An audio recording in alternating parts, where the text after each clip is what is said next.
Bonjour à tous, bienvenue dans notre émission Fashion Faux Pas, réalisée par les étudiants en journalisme de l'IEX. Merci de nous retrouver aujourd'hui, je suis aux côtés d'Antoine. Bonjour Antoine. Bonjour Camille, bonjour à tous. Alors aujourd'hui, on va parler fashion, mais pas n'importe laquelle, la fast fashion et la slow fashion.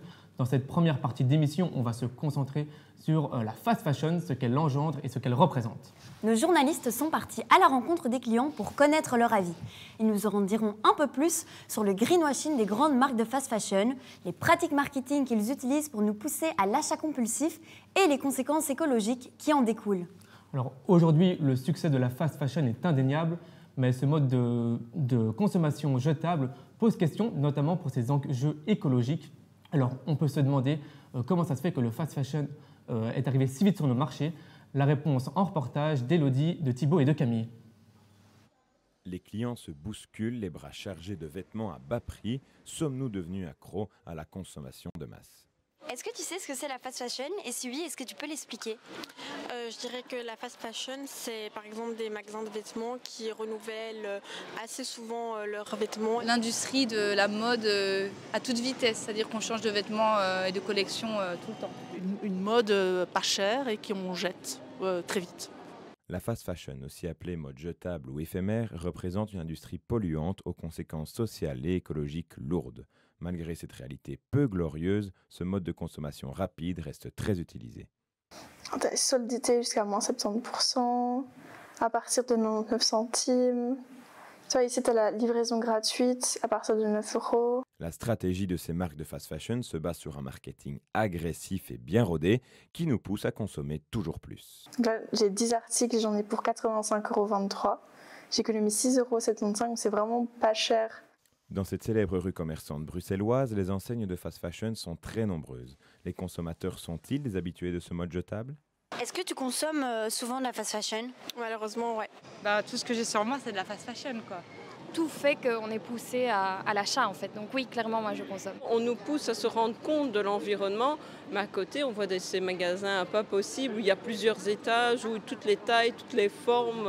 Je trouve ça inadmissible. Pour ce professeur de marketing, ces marques de fast fashion poussent aux achats compulsifs. Les marques de fast fashion comme Shein, qui est la plus connue, utilisent ce qu'on appelle le marketing de l'urgence dans un premier temps. C'est pour le commun des mortels, c'est ce qu'on peut retrouver dans un site comme Booking quand on réserve ses vacances. Où on peut voir évidemment des alertes comme quoi l'offre est disponible qu'un certain temps, qu'il y a plusieurs personnes qui achètent le même produit, etc. Ce n'est pas exactement dans les mêmes termes, mais il y a cette sorte de sentiment qu'on veut donner au navigateur, à l'utilisateur du site web, que c'est maintenant ou jamais. Or, c'est maintenant et toujours. Mais parfois, la fast fashion est inévitable pour des raisons économiques. On arrive vite finalement à une sorte de mépris de classe où moi j'ai les moyens, je suis éduqué, donc je peux dire à ceux qui ont besoin parfois d'acheter des vêtements moins chers parce que c'est tout ce qu'ils peuvent faire, de leur dire c'est mal. Donc là on rentre dans un autre débat évidemment qui sort un petit peu de notre sujet, mais voilà, ça existe. Si ce n'est pas régulé par le politique, eh bien voilà, ça continuera à exister jusqu'à ce que ce soit juste physiquement plus possible, je pense. Les magasins de fast fashion ne désemplissent pas, bien au contraire, malgré la conscience collective de son impact écologique, la réalité du terrain donne plutôt priorité au portefeuille. Je vais te redemander, Kim, de nous raconter ce terrible événement du Rana Plaza. Mais du coup, c'était le 24 avril 2013, en plein centre du Bangladesh. L'immeuble du Rana Plaza s'effondre. Plus d'1 millier d'ouvriers et d'ouvrières perdent la vie ce jour-là. Le Rana Plaza, c'est un bâtiment de 8 étages qui abritait 6 usines de confection de vêtements pour de grandes marques telles que H&M, Mango ou encore Primark. Ces grandes chaînes de magasins y produisaient leurs vêtements à très bas coût. Ce drame humain a révélé au grand jour les mauvaises conditions de travail, les salaires médiocres et le non-respect des droits humains qui régnaient dans certaines usines du Bangladesh. Quelles ont été les conséquences de cet accident alors? Mais ça a justement entraîné une prise de conscience des consommateurs sur leurs achats. Les enseignes elles-mêmes ont dû réagir. 214 marques signent un accord. C'est l'accord sur la prévention des incendies et la sécurité des bâtiments au Bangladesh. Et ils tentent d'assurer une sécurité sur l'environnement de travail et la santé des travailleurs. Et parmi les marques qui ont signé, on retrouve CA, New Look ou par exemple aussi H&M. Mais depuis la fin de l'année 2022, il faut savoir que cet accord international s'étend jusqu'au Pakistan. D'accord, mais est-ce suffisant tout ça? Mais non, malheureusement, ce n'est toujours pas suffisant puisque certaines grandes entreprises telles que Levi's ou Primark n'ont pas signé cet accord.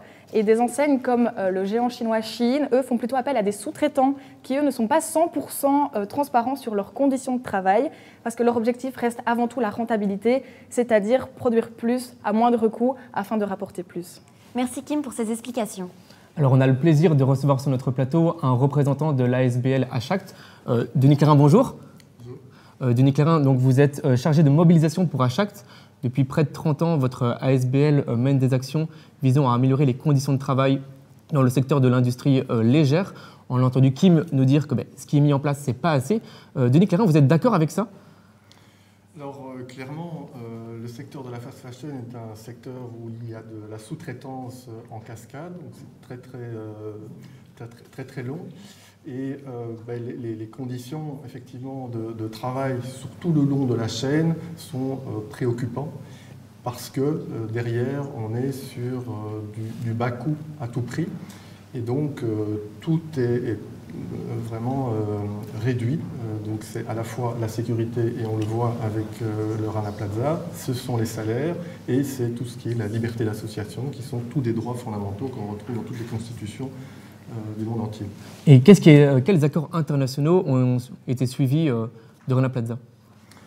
Alors, il faut se dire que le Rana Plaza a été un choc, un effroi pour l'ensemble du monde entier parce qu'on se rendait compte à ce moment-là que les vêtements qu'on allait acheter ici à la Rue Neuve ou à la Chaussée d'Ixelles venaient peut-être du Rana Plaza et donc il y avait ce lien-là qui était fait et en même temps de se dire mais il y a eu 1138 personnes qui sont mortes et 2000 blessés, ça a dépassé tout entendement et donc c'était quelque chose de très fort. Et donc du coup, la première chose qui était demandée, c'était l'indemnisation des victimes. Et c'est là où on voit l'indemnisation a été faite en fonction du salaire des personnes.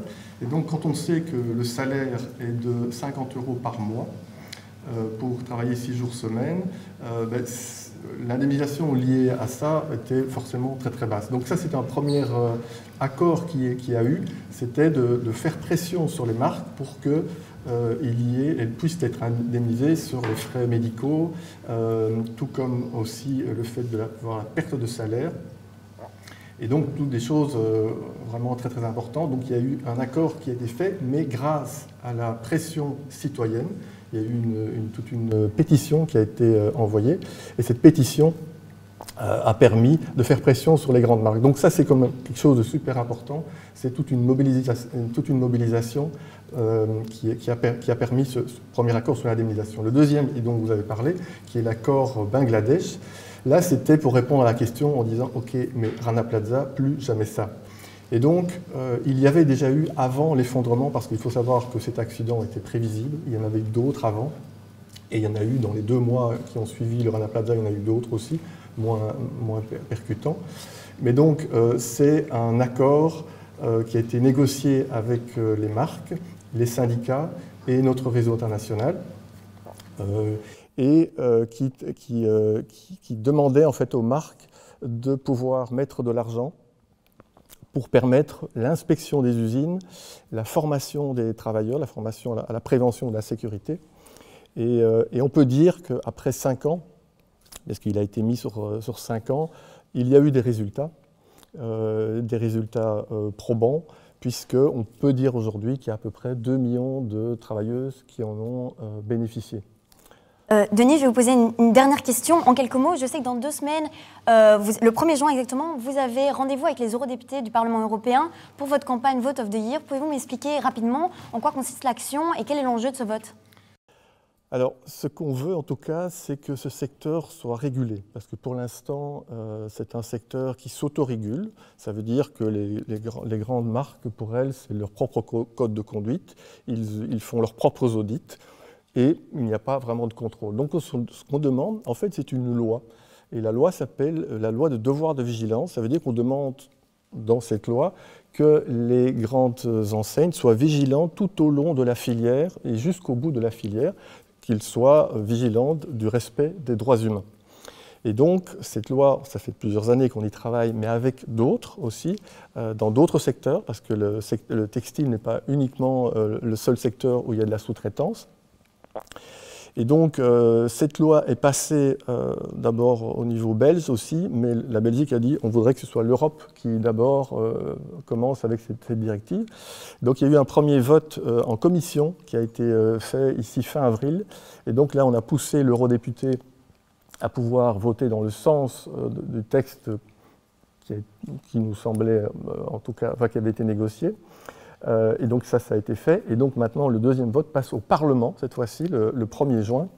Oui, on va juste, si on peut passer, on a un reportage à regarder encore, on a un temps limité. Du coup, vous restez avec nous. Mais avec l'arrivée de l'ultra fast fashion, la conscience des vêtements et des prix a chaviré. On sait que chez Primark, on peut retrouver des vêtements à partir de 3 €, alors que pour le prêt-à-porter de luxe, il faut attendre minimum 90 €. Alors on peut se demander, est-ce qu'il y a encore une vraie différence entre la fast fashion, le prêt-à-porter et le prêt-à-porter de luxe, pardon. Est-ce que les prix ont encore une vraie influence sur la qualité des vêtements? Max, Fanny et Lucie ont tenté de répondre à ces questions. On se retrouve aujourd'hui en plein cœur de Bruxelles avec une tringle sur laquelle on a disposé 6 t-shirts de marques différentes et de gammes de prix différentes. Le but est assez simple, il faut classer ces t-shirts par ordre de prix allant de 3 € à 110 €. Espérons que les Bruxellois savent différencier la fast fashion du prêt-à-porter de luxe. Allons-y!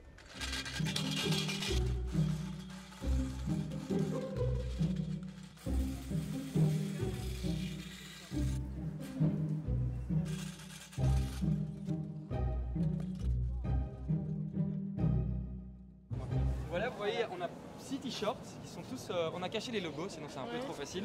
Et donc là, il y a les marques et il y a à chaque fois les prix, tu vois. Donc le meilleur, il y a un Armani à 110 € et tu dois les trier.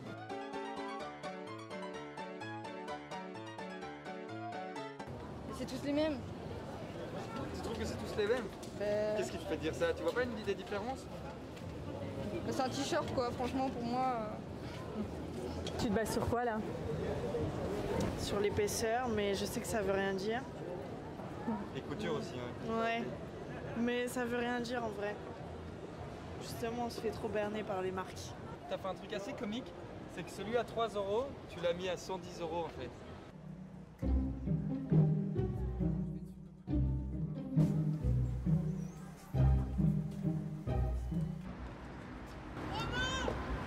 Ouais, je fais l'interview.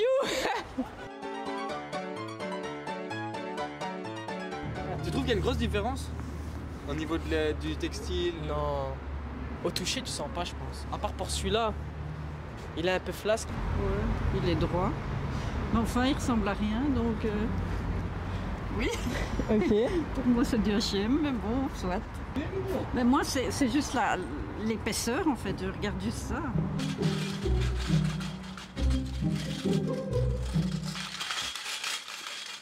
On se retrouve maintenant devant la boutique d'un spécialiste. On va voir s'il sera capable de faire la différence entre tous ces t-shirts.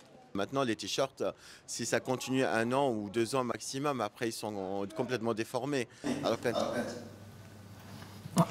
Denis Clérin, vous êtes encore avec nous. Est-ce que ça vous étonne de voir ça, que les gens ne fassent pas la différence? Pour vous, est-ce que la qualité importe sur le prix? Alors, ce qui importe, c'est d'abord le salaire auquel les couturières recevront. J'ai souri quand j'ai vu la personne qui dit « oui, c'est tout la même chose » et je pense que toutes les marques en fait, travaillent avec des sous-traitants, parfois qui sont les mêmes en fait. Donc on est vraiment dans la fast fashion, donc c'est une production qui est ultra rapide et la qualité n'est pas, je dirais, la première des choses qui est regardée.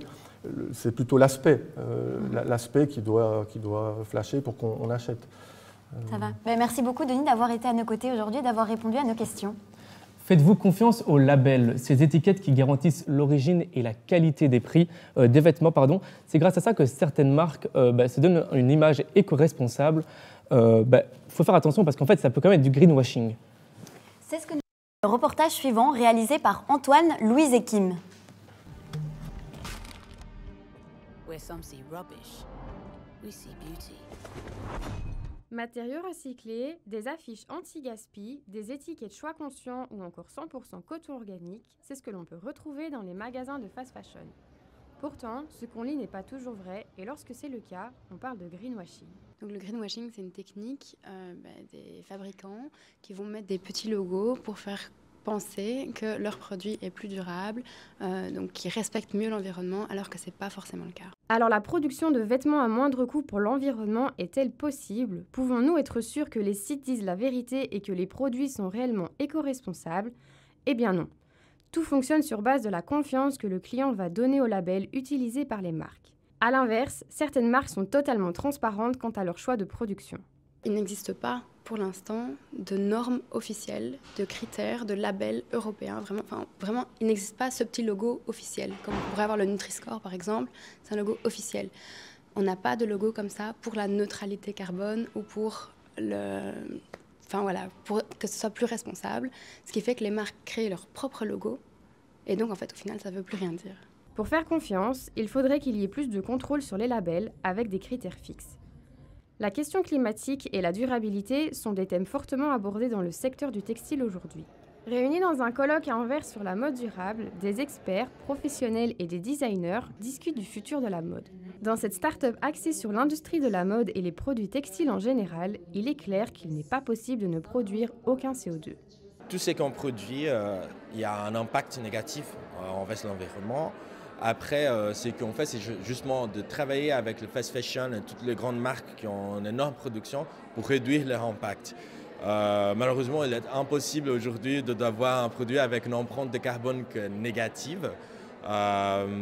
Mais on est quand même fiers de justement, en combinant notre technologie avec le recyclage, de réduire l'empreinte d'un produit énormément. Nous l'aurons donc compris, une simple publicité ou une étiquette prônant l'éco-responsabilité d'une marque ne suffit pas. Certaines enseignes n'hésitent pas à user du greenwashing pour promouvoir leurs produits. Des techniques de production aux matériaux utilisés, certains secrets sont bien gardés. On a vu que la fast fashion soulevait de grandes questions au niveau écologique et environnemental. Lionel, tu as quelques chiffres marquants à nous communiquer à ce sujet. Effectivement, 1,2 milliard de tonnes de CO2. C'est ce dont est responsable l'industrie du textile. Pour vous donner une petite idée, cela représente un peu plus que les transports aériens et les transports maritimes réunis. C'est énorme et évidemment, la fast fashion y est pour beaucoup. Je vais vous donner une autre petite idée. Depuis 15 ans, nous avons doublé notre consommation de vêtements. Pire encore, d'ici 15 ans, en 2030, nous doublerons à nouveau cette consommation. Évidemment, cela pose de nombreuses questions pour l'environnement quand on sait que seulement 1 seul % des matériaux utilisés seront recyclés en fin de parcours.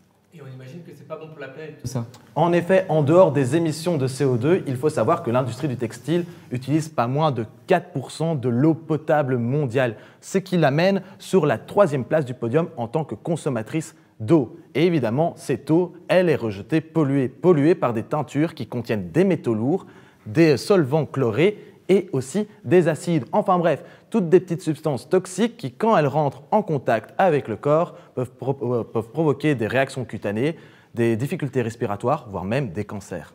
Il y a quoi comme solution alors ? Eh bien, tout d'abord, utilisez plutôt les fibres naturelles par rapport aux fibres synthétiques. Elles sont plus respectueuses pour l'environnement et surtout plus facilement recyclables. Ensuite, essayez d'avoir des vêtements au coloris moins vif, puisque au plus ils sont vifs, au plus ils ont de colorants et donc de teinture. Qui dit teinture dit également matière toxique. Et enfin, lavez au moins une seule fois vos vêtements avant de les porter. C'est très important pour retirer la majorité des substances toxiques contenues lors de la fabrication. Merci Lionel pour ces explications et ces solutions exposées. Nous savons maintenant comment consommer de manière plus intelligente. L'Union européenne a également son jeu à jouer dans cet enjeu. Elle veut renforcer le recyclage des vêtements pour lutter contre l'impact du greenwashing contre la Terre. Pour en savoir plus, on va retrouver Max. Il a été au Parlement européen. Max, peux-tu nous en dire plus sur cette proposition européenne ?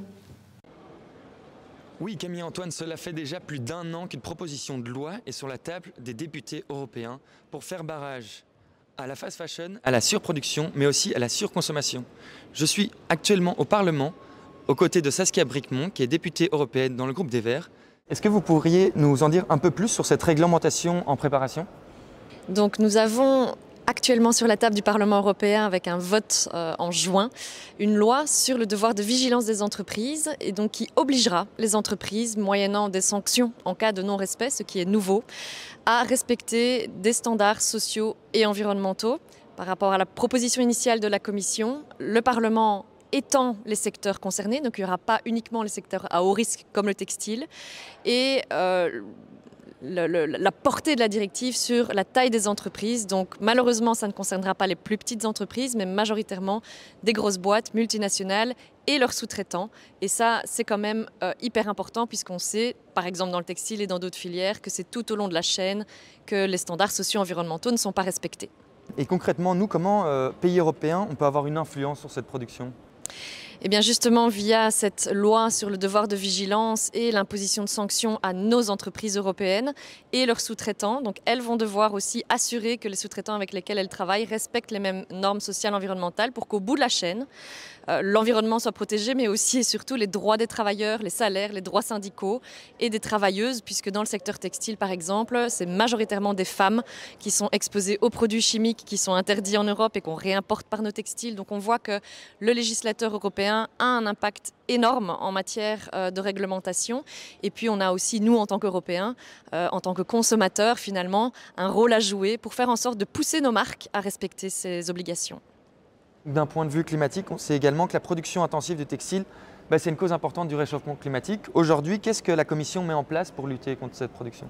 Eh bien, outre une série de réglementations de lois comme celle sur le devoir de vigilance, la Commission européenne a aussi adopté une stratégie textile durable qui réoriente le secteur textile dans une logique d'économie circulaire, de faire en sorte que le produit textile ou autre, soit produit directement de manière écologique, éco-responsable, de faire en sorte que sa fin de vie soit aussi réfléchie dès sa fabrication et que les matériaux soient récupérables, réutilisables, recyclables et de réduire finalement l'impact environnemental dans la production textile puisque c'est générateur d'énormément de CO2, de déchets, d'utilisation d'eau et qu'on sait que l'industrie de la mode est surconsommatrice, surproductrice et surconsommatrice de vêtements. Or, la stratégie textile vise justement à lutter contre le phénomène de la fast fashion et tous ses travers. Merci Saskia Brigmont pour cet entretien. On va suivre avec attention l'avancée de ces propositions sur le devoir de vigilance qui va être voté au Parlement en juin. Et les négociations avec les États membres suivront, on l'espère, dans les mois à venir. On arrive déjà à la fin de la première partie de notre émission spéciale Fashion Faux Pas. Restez avec nous. Tout de suite, un focus sur la slow fashion. Cette deuxième partie de l'émission vous sera présentée par Noah et Jamila.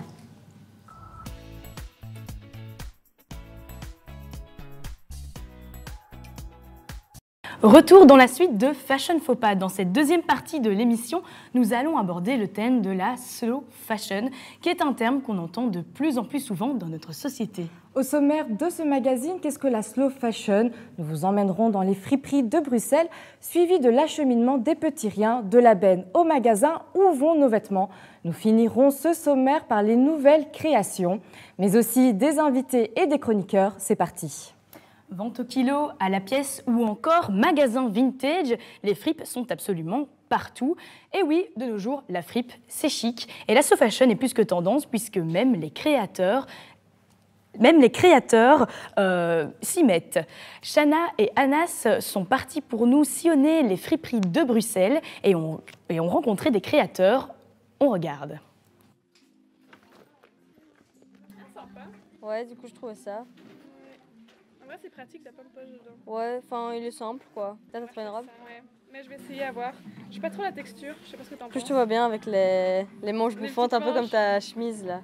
Un petit peu Bridgerton vibe. Ouais, c'est vrai. Sacha et Laura cherchent à dénicher la pièce originale pour compléter leur dressing. Dans ce magasin, elles peuvent acheter tout ce qu'elles veulent pour 18 € le kilo. Ce genre de friperies séduisent tant par leur côté économique qu'écologique. La slow fashion a de plus en plus d'adeptes. J'ai une amie qui m'a beaucoup sensibilisée en plus sur le slow fashion. Et du coup, j'essaye de, si je pense à m'acheter de nouveaux vêtements, venir ici. Enfin, en plus, c'est bien, quoi. C'est censé être moins cher, ce qui n'est pas toujours le cas dans les fripes maintenant, mais... Tu aimes? Ouais, j'aime bien. J'aime trop. Et c'est pas trop long, ça va? Non, elle est chouette. J'aime bien qu'elle soit large en dessous. Dans cette fripe, des sacs, des pulls, des vestes, de quoi s'habiller pour tous les goûts. Ça fait un an que je bosse ici. C'est hyper intéressant. Il y a plein de types de clients différents. C'est assez hétéroclite. C'est ça qui est intéressant. C'est pas que pour les gens ultra fashion. Il y a pour tout le monde. C'est un peu comme Noël. On ne sait jamais sur quoi on va tomber. Et parfois, il peut y avoir la pièce merveilleuse qu'on va être très très contente d'avoir trouvée. Si certains aiment cette chasse au trésor, d'autres se tournent vers les magasins de créateurs. Ici, on pense avant tout éco-responsable. On essaie vraiment de mettre en avant les petits artisans, les petits créateurs qui revalorisent. Ou alors, c'est des marques qui sont vraiment dans le principe à 365 degrés où il y a une transparence par rapport à la chaîne de production. Dans ce magasin, on organise aussi des ateliers créatifs. Le but, apprendre à créer et réparer soi-même pour moins consommer. Pour certains, la slow fashion devient un mode de vie. Les acheteurs recherchent parfois un coût moindre, parfois une meilleure qualité. Au final, tout le monde peut y trouver son compte. Avant d'aller plus loin dans cette émission, faisons un petit point historique sur l'origine de la slow fashion. Depuis quelques années maintenant, les friperies s'étendent dans toute la Belgique et revisitent l'achat de certains Belges. Nous accueillons maintenant notre chroniqueur Diego. Diego, que représente le marché de la fripe en chiffres ? Alors, quand on parle de slow fashion, on pense tout de suite aux friperies. Et ces dernières années, quand on se balade dans la rue, on peut remarquer que ce type de vêtements a de plus en plus la cote. Et d'ailleurs, ça se ressent dans le nombre de friperies qui sont apparues dernièrement. Aujourd'hui, il en existe plus de 800 en Belgique. Et toutes ces friperies, elles génèrent à elles seules 255 millions d'euros de chiffre d'affaires annuel. À ça, on peut ajouter 69 millions d'euros de chiffre d'affaires générés par les sites en ligne, comme Vinted ou Seconde Main par exemple. Aujourd'hui, qui achète en seconde main? C'est quoi le profil type? Alors, si on s'intéresse un peu aux statistiques du marché de la seconde main, on peut voir que le business du vêtement de seconde main est le deuxième plus lucratif derrière celui du matériel informatique. D'ailleurs, en 2021, un Belge sur deux a déclaré avoir acheté au moins un vêtement de seconde main durant l'année. Dans les clients de fripe les plus fidèles, on retrouve les générations Y et Z, donc les générations qui vont de 18 à 37 ans. Ces générations achètent en moyenne 2 à 3 fois plus de vêtements de seconde main que les autres. Et donc tu parles de ces générations, mais tu sais pourquoi elles sont autant attirées par la seconde main? Est-ce que c'est parce que c'est un effet de mode ou alors y aurait-il d'autres raisons? Eh bien, c'est pour plusieurs raisons. Il y a une dimension économique, évidemment. Quand on sait qu'on paye en moyenne 20% plus cher son vêtement quand il est neuf, ça donne plutôt envie d'aller voir ce qui se passe dans les friperies. Mais il y a aussi une prise de conscience écologique chez ces générations, une prise de conscience qui les pousse à vouloir changer leurs habitudes de consommation et à adopter ce système de fripe qui n'est pas nouveau d'ailleurs. Du coup, ça existe depuis quand? Eh bien, je me suis renseigné pour cette chronique et j'ai découvert que les friperies existent déjà depuis le Moyen-Âge. Ces friperies sont restées très actives jusqu'à la révolution industrielle, excusez-moi, au moment où les vêtements ont commencé à être produits en grande quantité dans les usines. Mais aujourd'hui, on peut voir que ce type de magasin, vieux de plusieurs centaines d'années, redevient tendance. Merci beaucoup, Diego, pour toutes ces explications. Vous avez déjà très certainement entendu parler de l'application Vinted qui propose un service de vente et d'achat de vêtements de seconde main et qui se fait totalement en ligne. Certains utilisateurs y font aujourd'hui d'ailleurs un véritable business qui est à part entière et pourtant une nouvelle directive européenne va réglementer bientôt, très prochainement, toutes ces ventes qui se font en ligne via ces applications. Une notification qui signifie une vente pour Clara. Depuis 6 ans, elle vend des vêtements sur Vinted. Cette application très populaire permet de vendre, d'acheter et d'échanger des vêtements et accessoires d'occasion. Je l'ai acheté l'année dernière, mais j'ai pas eu l'occasion de le porter. Il reste dans l'armoire, il prend les poussières, donc voilà. Je pense que je l'avais acheté 20 €. Et je pense que je peux en avoir au moins, allez, 12 €, ouais. Avec plus de 80 millions d'utilisateurs dans le monde, la plateforme de vente permet de s'assurer un petit gagne-pain chez certains de ses utilisateurs. Ça dépend vraiment de ce que je vends, mais généralement mes articles ils tournent autour de entre 5 et 10 €. Donc si par exemple je fais 2 ventes par semaine, ben voilà, vous faites le calcul, ça va faire un peu moins de 100 € par mois. Et au final c'est un bon complément de revenu. Enfin voilà, j'ai dépensé cet argent dans le passé, j'ai acheté en fast fashion, mais au final maintenant je peux un peu amortir entre guillemets le prix que j'avais payé. Jusqu'ici, les utilisateurs belges n'étaient pas taxés, mais une directive du Conseil de l'Union européenne vient changer la donne. À partir de janvier 2024, Vinted déclarera les vendeurs importants au fisc. Dans la directive, il est indiqué qu'à partir d'un certain seuil de vente, les plateformes doivent transmettre l'information à l'administration fiscale du pays.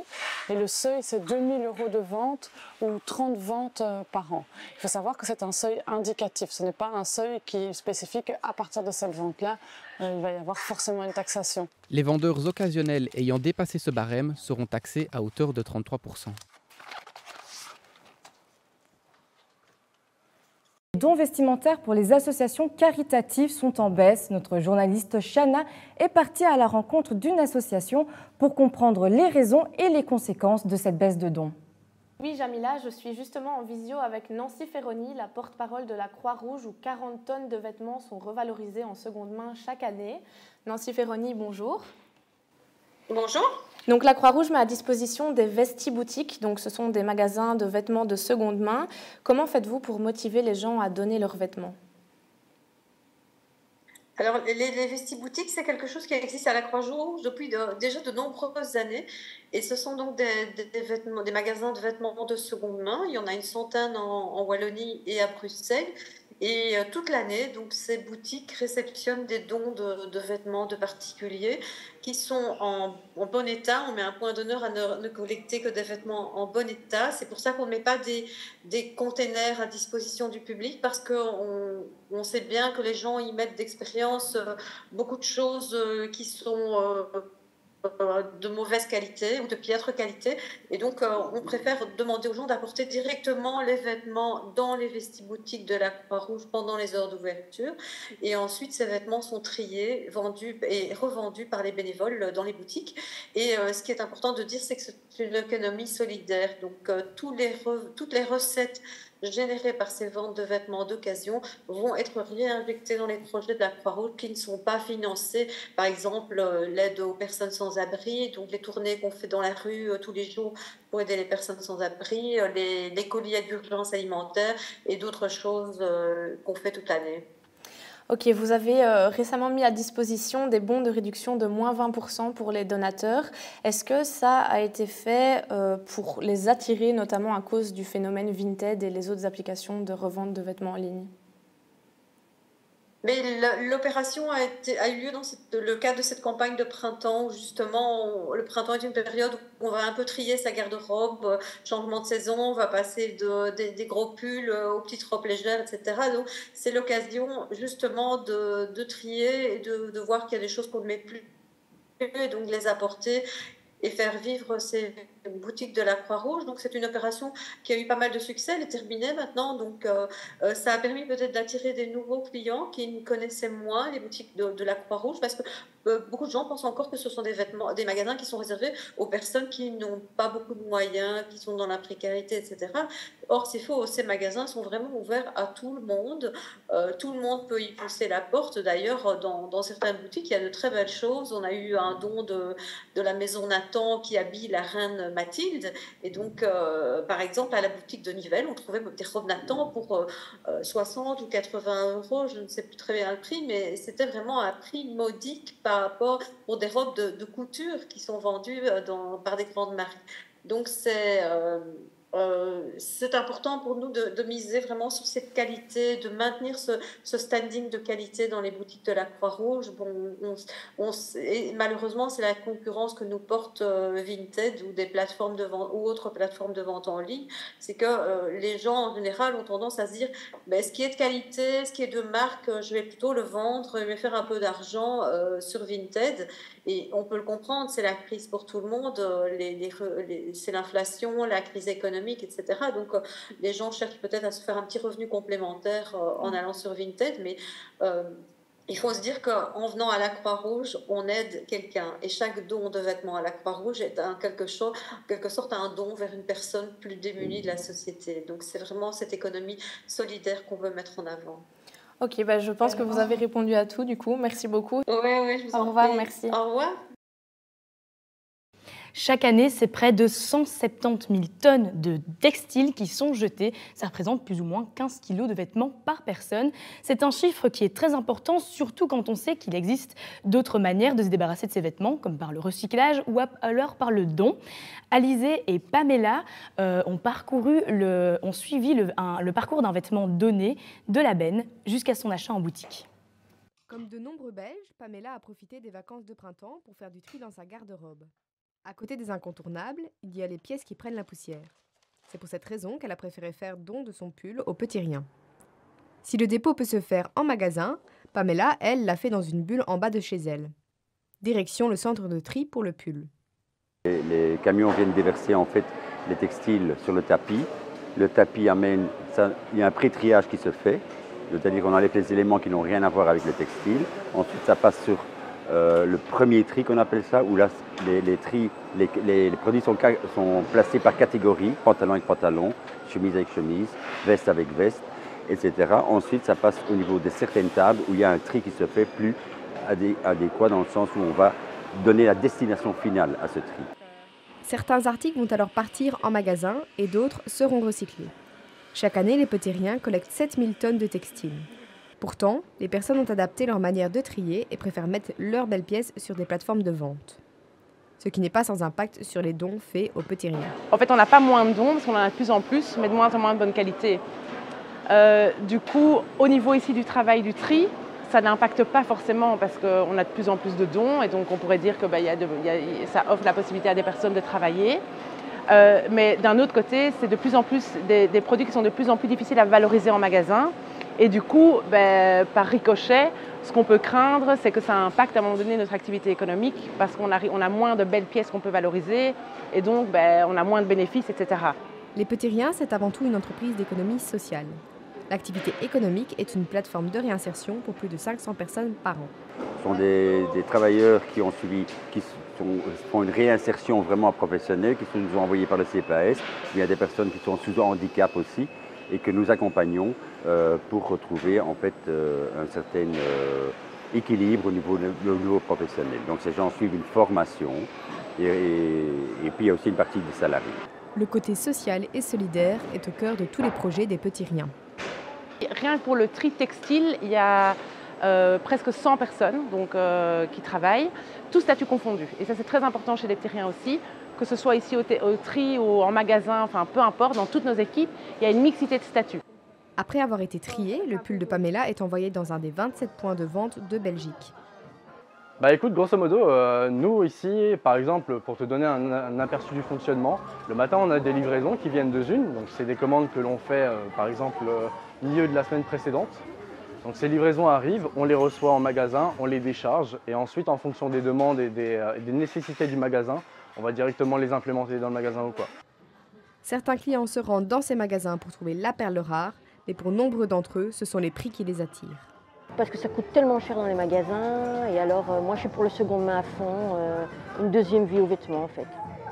Et à des bons prix en plus. Après être passé entre les mains des salariés, des personnes en réinsertion socio-professionnelle et des volontaires, le pull de Pamela va maintenant pouvoir retrouver une seconde vie. Comme nous venons de le voir, les vêtements peuvent avoir une seconde vie, voire une troisième ou encore une quatrième vie, notamment grâce à des créatrices comme Hélène Garbard que nous accueillons maintenant. Bonjour Hélène. Bonjour. Alors tu es confectionneuse, tu es entrepreneuse et tu as réussi à allier ta passion pour la mode avec la durabilité des vêtements. Donc concrètement, tu pourrais nous expliquer comment tu confectionnes tes créations? Alors, moi, mes créations, je les confectionne à partir d'un tissu qu'on appelle le wax. J'ai choisi ce tissu donc, par rapport à sa matière qui est du coton et aussi comme c'est un tissu avec beaucoup de motifs, ça me permet, qu'il se vend en grande quantité, de pouvoir vraiment le décliner de différentes manières et de rendre chaque création unique sans devoir aller chercher différents tissus pour donner par exemple une forme ou quelque chose à l'accessoire que j'ai envie de créer. Et du coup, tes matières, elles viennent d'où? C'est du coup du recyclé, du neuf ou alors un mix des deux? Alors c'est un mix des deux. Par rapport à certains collaborateurs avec qui je travaille, on fait aussi des échanges de tissus justement pour rester local et pas devoir dépenser aussi de l'argent. Donc voilà, un mix des deux. Et donc tu dis que tu veux rester local, etc. et que tu échanges tes tissus. Est-ce que tu regardes vraiment où est fabriqué le tissu? Donc s'il a été par exemple fabriqué au Bangladesh, est-ce que tu te soucies vraiment de ça? Je me soucie de ça. Après, ce n'est pas toujours évident, mais principalement, moi j'ai pu voyager, j'ai pu aller chercher aussi des tissus wax qui sont... Il y a une partie qui est fabriquée en Europe, mais on peut en trouver aussi en Afrique. Et c'est lors de mes voyages que je me suis fait une collection avec laquelle je parcours depuis quelques années. Et vu que je fais que des accessoires, donc ça me prend des petits morceaux de tissu. Et quand j'en ai marre, donc comme je vous dis, je fais des échanges où j'ai déjà fait des dons aussi, où le tissu a été réutilisé, mais de manière artistique avec des peintres. Voilà. Et alors, pour une collection, ça te prend plus ou moins combien de temps à la créer?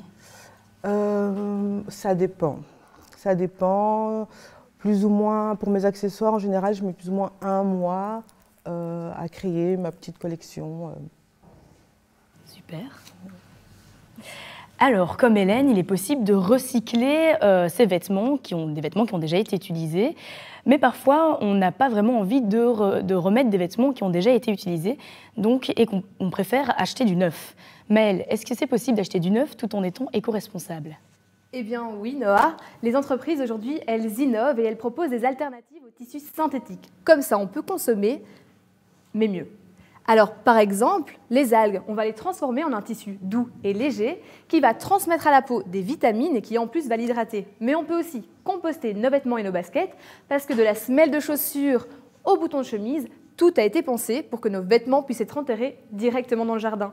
Dans le jardin, on peut aussi enterrer des masques qui, à l'avenir, donneront de jolis plants de fleurs. Alors ici, tu nous as parlé beaucoup de tissu, mais qu'est-ce qu'il en est pour le cuir? Est-ce qu'il y a des changements? Alors, justement, si je vous montre ce sac, et plus précisément cette partie, à votre avis, de quel animal est-ce qu'il s'agit? En tout cas, je dirais du serpent, je ne sais pas ce que tu crocodile. Et non, en réalité, il s'agit d'une peau de poisson qui est tout droit sortie de la poubelle d'un restaurateur. Donc il y a 2 avantages à cela. Tout d'abord, on recycle un déchet, ce qui est vraiment super, et ensuite, c'est une très bonne alternative pour la peau de reptile, par exemple. Et alors, il y a un autre cuir qui est vraiment tendance en ce moment, c'est le vegan. Alors, aujourd'hui, avec du maïs et du bambou, on peut fabriquer ce type de basket. Mais est-ce que vegan signifie durable? Alors, c'est un peu le problème, c'est que vegan, c'est devenu tendance. Vegan, c'est un argument de vente, et donc forcément, on s'en doute, les marques, elles s'en donnent à cœur joie. Elles vont aller placarder vegan sur n'importe quel article, même s'il est simplement en plastique. Le mieux pour un consommateur, c'est donc de bien vérifier l'étiquette et la composition du produit. Parce qu'un consommateur averti en vaut 2. Merci beaucoup, Maëlle, pour toutes ces explications. Hélène, une réaction sur ces nouvelles matières qui prônent l'écologie, est-ce que c'est quelque chose qui te parle dans ton travail?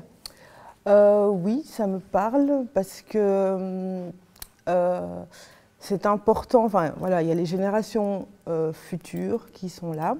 On doit leur montrer l'exemple. Pour moi, tout a une seconde vie. Les choses sont cycliques. Donc ça me parle, je fais attention. Justement, aussi avec certains de mes partenaires, à ce qu'on reste éthique et propre à nos valeurs, parce que voilà, la nature est là pour qu'on l'utilise, mais qu'on l'utilise de manière consciente par rapport à nos choix de consommation. Alors, on a une toute dernière question pour toi. En fait, on se demandait comment ton modèle économique pouvait être assez rentable pour faire tourner ton entreprise, parce que la slow fashion, on sait bien que ça prend du temps, c'est un peu le principe. Donc, comment tu trouves l'équilibre entre rentabilité et ne pas influencer tes clients à surconsommer? Est-ce que tu fais, par exemple, des commandes à la pièce? Alors, je produis en petite quantité et je ne vends que de manière locale, en fait. Donc, voilà, c'est comme ça que je mets un petit peu mon empreinte, on va dire, à l'écologie. Voilà, pas de vente internationale. Ça va, merci beaucoup, Hélène. Merci à vous. Alors, ce sont 2 jeunes créatrices qui se sont lancées dans la slow fashion. À l'heure de la conscientisation, elles ont su justement faire la différence entre Le fait de tout repenser et remanier à la couleur près, Marie et Anaïs sont parties à leur rencontre. Surtout, le but de la slow fashion, en vrai, c'est vraiment de faire concurrence à la fast fashion, en fait, que ça devienne un modèle de production qui est autant consommé que la fast fashion.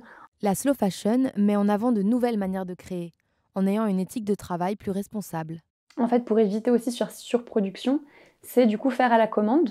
Et au final, je trouve que ça fait vraiment partie de la slow fashion de en fait aussi vendre à une clientèle qui est locale. L'industrie textile pose énormément de problématiques. Et c'est tout d'abord à travers l'utilisation de matières premières plus écologiques et locales que ces créatrices mettent en avant la slow fashion. Dans ma démarche slow fashion, concrètement, ça va commencer avec le choix des matières. Je vais privilégier des matières qui sont de dead stock. Donc le dead stock, ça va être des fins de rouleau. Nous, on aimerait plus développer nos vêtements à travers des fibres comme le chanvre par exemple, ou encore l'ortie, donc des teintures à base de pigments de fleurs notamment, ou encore à base de chlorophylle, et qui en fait apportent aucune toxicité au matériel en lui-même. Ce mode de production amène aussi son lot de questionnements. Et à travers cela, un paradoxe économique se dessine. Je me demande si c'est durable en fait d'avoir ce mode de production parce qu'en fait moi ça m'épuise et c'est peut-être trop de travail et ça qui est triste en fait c'est même le mode de production slow fashion. Est-ce que c'est un mode de production qui est durable parce qu'en fait à partir du moment où même tu grossis en tant que marque, je suis un peu en conflit avec moi-même dans ce point-là. En fait je me dis c'est le rêve de tout le monde de grandir en fait, de grossir sa marque, de devenir vraiment connu tout ça, mais je me dis à partir du moment où tu grossis en fait tu perds la notion de slow fashion. En fait tu fais plus de la slow fashion. C'est-à-dire que tout le monde est d'accord avec l'idée de consommer mieux, tout le monde est d'accord avec l'idée de payer un peu plus cher pour avoir un produit qui soit plus responsable. Et puis au final, au moment de l'acte d'achat, le contexte économique qui est le nôtre, c'est que beaucoup de gens se disent « oui, bon, bah, c'est quand même vachement moins cher, même si c'est un peu moins green. » Donc voilà, et je trouve pas ça toujours juste de culpabiliser à outrance le consommateur qui finalement se débrouille avec ce qui est à sa disposition. La slow fashion coûte inévitablement plus cher. Il est donc important de donner aux consommateurs et consommatrices les outils pour comprendre les enjeux qui se cachent derrière cette pratique. Du coup, je dirais que mes acheteurs, en fait, souvent, ils vont être prêts à mettre le prix quand ils voient justement le travail qu'il y a derrière. Et je pense qu'il y a un énorme travail du coup de promotion via les réseaux qui justifie un peu le prix que je mets.